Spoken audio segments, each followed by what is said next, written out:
The Bible Study Podcast, episode 183. Today, the Bible Study Podcast continues with the study of Elijah.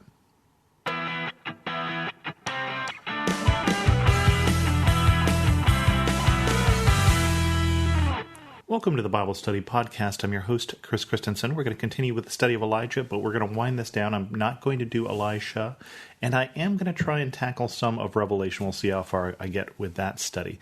So we're going to be in 2 Kings 1 on this episode, and then next week we'll wrap up the study of Elijah with the next chapter.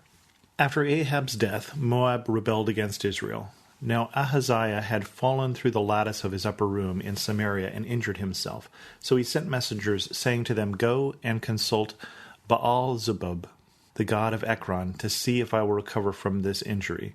But the angel of the Lord said to Elijah the Tishbite, "Go up and meet the messengers of the king of Samaria and ask them, 'Is it because there is no God in Israel that you are going off to consult Baal-Zebub, the god of Ekron? Therefore, this is what the Lord says, you will not leave the bed you are lying on. You will certainly die." So Elijah went. When the messengers returned to the king, he asked them, "Why have you come back?" "A man came to meet us," they replied, "and he said to us, 'Go back to the king who sent you and tell him, this is what the Lord says. Is it because there is no God in Israel that you are sending men to consult Baal-Zebub, the god of Ekron? Therefore you will not leave the bed you are lying on. You will certainly die.'" The king asked them, "What kind of man was it who came to meet you and told you this?" They replied, "He was a man with a garment of hair and a leather belt around his waist." The king said, "That was Elijah the Tishbite." So we have the king here who's been injured and wants to know if he's going to survive. And again, he is consulting false gods. And you may recognize this Baal-Zebub is probably one of the origins of the word Beelzebub. Now, of course, in the New Testament, Beelzebub is one of the words that is used to indicate the devil. Jesus is told that he is casting out demons because he is a servant of Beelzebub. And the connection between these two is not that firmly established, but it is likely these two words are related. And in any case, it is probably accurate that if he is not referring to the one true God when he is sending message to see if he will live or whether he will die, then basically he is consorting with the devil. That when we put other gods or other idols in the place, we are playing into the hand of the devil and the devil's desires, that we take our eyes off God.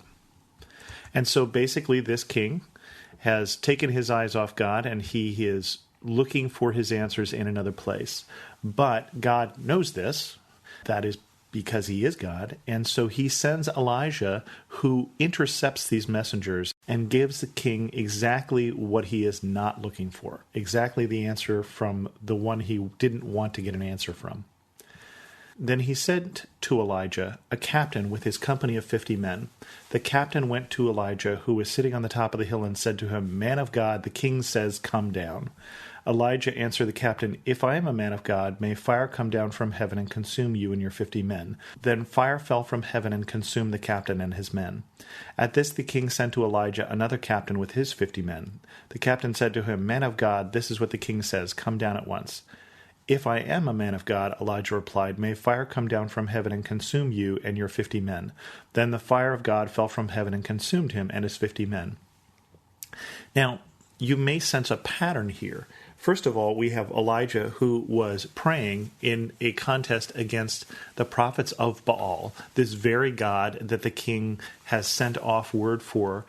And it was proved in that test that Baal was a false god. And it was proved by fire coming down from heaven.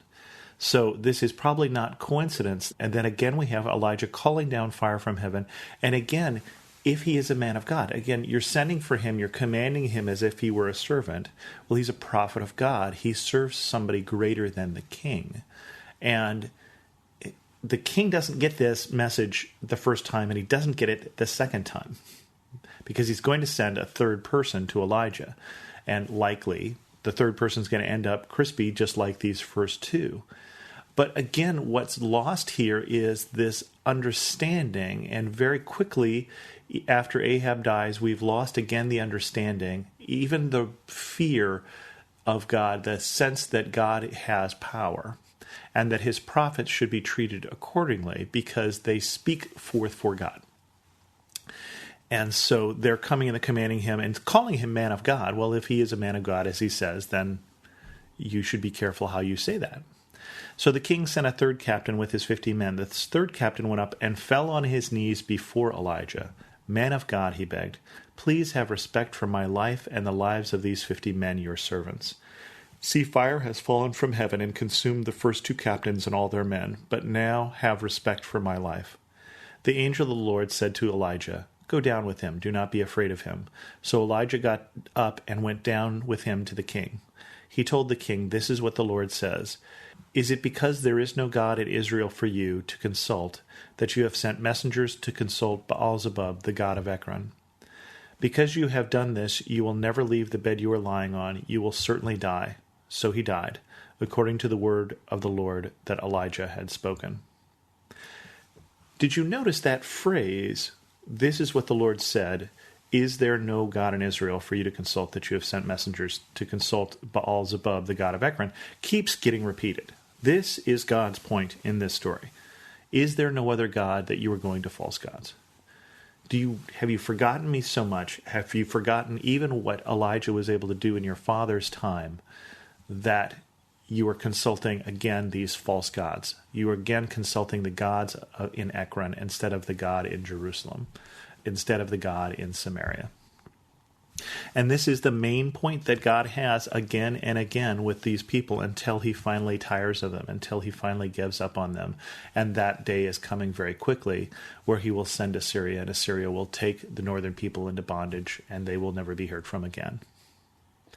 And this chapter wraps up this way. Because Ahaziah had no son, Joram succeeded him as king in the 2nd year of Joram, son of Jehoshaphat, king of Judah. As for all the other events of Ahaziah's reign and what he did, are they not written in the book of the annals of the kings of Israel? Now, one thing I should point out is that there are 2 different accounts of these time periods, the 1st and 2nd Kings and the 1st and 2nd Chronicles. Now, Kings tends to be focusing more on the northern kingdom, and Chronicles more in the southern kingdom, and Chronicles focuses more on the time before the splitting of the kingdoms. In fact, it isn't until 2nd Chronicles that Solomon becomes king and asks for wisdom. And so you'll see more of what's going on in the southern kingdom at the same time period as this in that book. And I think it's about chapter 10 of 2nd Chronicles that the 2 kingdoms split apart.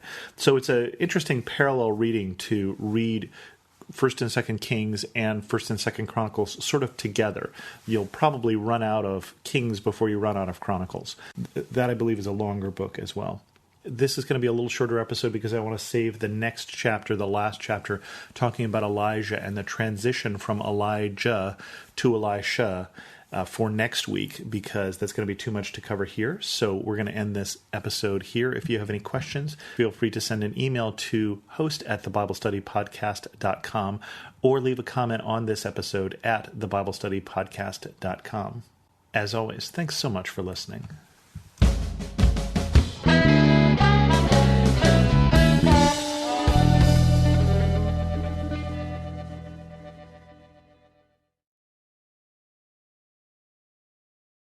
For some of us, personal finances aren't just personal. They include loved ones, neighbors, the communities we call home, and the causes we hold in our hearts. At Thrivent, planning your finances is bigger than just money. We help you put your plans into motion and faith into action so you can do more for the ones in your heart. Because sometimes all you need to make a difference is someone to help you make it happen. Thrivent, where money means more. Connect with us at Thrivent.com.